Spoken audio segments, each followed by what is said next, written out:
ചീഫുമായ Igor കൊറോട്ചെങ്കോ പറയുന്നു. അതേസമയം S-400 missile പ്രതിരോധ സംവിധാനത്തിന്റെ നിരവധി പുതിയ റെജിമെന്റുകൾ വാങ്ങാനുള്ള സാധ്യത ഇന്ത്യ പരിഗണിക്കുന്നുമുണ്ട്. 55R-6M Triumph M എന്നും അറിയപ്പെടുന്ന S-500 റഷ്യൻ ഉപരിതല വായു ബാലിസ്റ്റിക് വിരുദ്ധ മിസൈൽ പ്രതിരോധ സംവിധാനമാണ്. S-400 A-235 ABM മിസൈൽ സംവിധാനങ്ങളുടെ നവീകരിച്ച പതിപ്പാണിത്.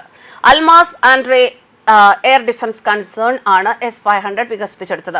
ഏറ്റവും പുതിയ ഹൈപ്പർസോണിക് ആയുധങ്ങളെ തടയാൻ പോലും S-500 കഴിവുണ്ട് എന്ന് റഷ്യൻ പ്രതിരോധ വിദഗ്ധർ അവകാശപ്പെടുന്നു. കൂടാതെ അത്തരം കഴിവ് വിജയകരമായി പരീക്ഷിച്ചതായും അവകാശപ്പെട്ടു. സ്റ്റെൽത്ത് സാങ്കേതിക വിദ്യ ഉപയോഗിച്ച് രൂപകൽപ്പന ചെയ്ത റഷ്യയുമായുള്ള ആദ്യത്തെ വിമാനമാണ് Su-57. ഈ യുദ്ധവിമാനത്തിന് ആകാശ പോരാട്ടത്തിന് മാത്രമല്ല കര കടൽ ആക്രമണങ്ങൾക്കും കഴിവുണ്ട്. പുടിന്റെ നേതൃത്വത്തിലുള്ള റഷ്യൻ സർക്കാർ ഇന്ത്യക്ക് സുഖോയ് Su-57 യുദ്ധവിമാനം, സുഖോയ് Su-35 യുദ്ധവിമാനം, R-37 air to air missile, S-500 വ്യോമ പ്രതിരോധ സംവിധാനം എന്നിവയാണ് വാഗ്ദാനം ചെയ്തിരിക്കുന്നത്. എന്നാലും ഇതുവരെയും റഷ്യയിൽ നിന്ന് പുതിയ ആയുധങ്ങൾ വാങ്ങാൻ മോദി സർക്കാർ സമ്മതിച്ചിട്ടില്ല എന്നതും ശ്രദ്ധിക്കേണ്ടതാണ്. ഒരു രാജ്യത്തെയും അമിതമായി ആശ്രയിക്കാതിരിക്കാൻ ഇന്ത്യ അതിന്റെ പ്രതിരോധ ആശ്രയത്വം വൈവിധ്യവൽക്കരിക്കാൻ ലക്ഷ്യമിടുന്നു എന്നത് തന്നെയാണ് പ്രധാന കാരണം. റഷ്യയുടെ നൂതന സ്റ്റെൽത്ത് വിമാനമായ Su-57, ദീർഘദൂര R-37 മിസൈൽ, S-500 വ്യോമ പ്രതിരോധ സംവിധാനം ഇത് ഇന്ത്യൻ സായുധ സേനയ്ക്ക് വളരെയധികം നേട്ടങ്ങൾ നൽകും എന്ന് തന്നെയാണ് യുദ്ധരംഗത്തെ വിദഗ്ധർ പലകുറി വിലയിരുത്തിയത്. റഷ്യൻ മാധ്യമമായ സ്പുട്നിക്കിനോട് സംസാരിക്കവെയാണ് ഇത്തരത്തിൽ വിലയിരുത്തലുകൾ വന്നിരിക്കുന്നത്. ഇന്ത്യ S-400 മിസൈൽ പ്രതിരോധ സംവിധാനത്തിന്റെ ഒന്നിലധികം പുതിയ റെജിമെന്റുകൾ വാങ്ങുന്നതിനെ കുറിച്ച് ആലോചിക്കുന്നുണ്ട് എന്ന റിപ്പോർട്ടുകളും ചൂണ്ടിക്കാണിച്ചാണ് ഇത്തരത്തിലുള്ള വിലയിരുത്തലുകൾ വന്നത്. ഇന്ത്യയും പാകിസ്ഥാനും തമ്മിലുള്ള സമീപകാലത്തെ വലിയ തോതിലുള്ള സായുധ പോരാട്ടത്തിൽ S-400 ഉപയോഗിച്ച് ഇന്ത്യൻ സായുധ സേന നേടിയ വിജയങ്ങൾ മറക്കാനാകുന്നതല്ല. S-500 മിസൈൽ പ്രതിരോധ സംവിധാനം S-500 പ്രോമറ്റി എന്നത് ഒരു റഷ്യൻ ഉപരിതല ആകാശ ബാലിസ്റ്റിക് വിരുദ്ധ മിസൈൽ പ്രതിരോധ സംവിധാനമാണ്.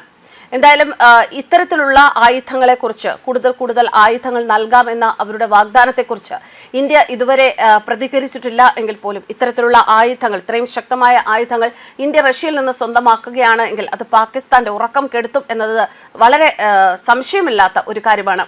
2014 ഉൽപാദനത്തിലേക്ക് കടക്കാനാണ് പദ്ധതിയിട്ടിരുന്നത്. എന്നാൽ അതിന്റെ ആദ്യ യൂണിറ്റ് 2021 15ാമത് എയറോസ്പേസ് ആർമിയിൽ ഉൾപ്പെടുത്തി. എല്ലാത്തരം ആധുനിക ഹൈപ്പർസോണിക് ആയുധങ്ങളെയും തടയാൻ S-500 സാധിക്കും എന്ന് റഷ്യ അവകാശപ്പെടുന്നു. ഇത്തരം കഴിവുകൾ വിജയകരമായി പരീക്ഷിച്ചുവെന്നും റഷ്യ അവകാശപ്പെട്ടു. Su-57 യുദ്ധവിമാനം അഥവാ സുഖോയ് S-57 ഇരട്ട എഞ്ചിൻ സ്റ്റെൽത്ത് മൾട്ടിറോൾ യുദ്ധവിമാനമാണ്. പാക് FA പ്രോഗ്രാമിന് കീഴിലാണ് റഷ്യ ഇത് വികസിപ്പിച്ചെടുത്തത്. സ്റ്റെൽത്ത് സാങ്കേതിക വിദ്യ ഉപയോഗിച്ച് രൂപകൽപ്പന ചെയ്ത റഷ്യയിലെ ആദ്യത്തെ വിമാനമാണ് Su-57.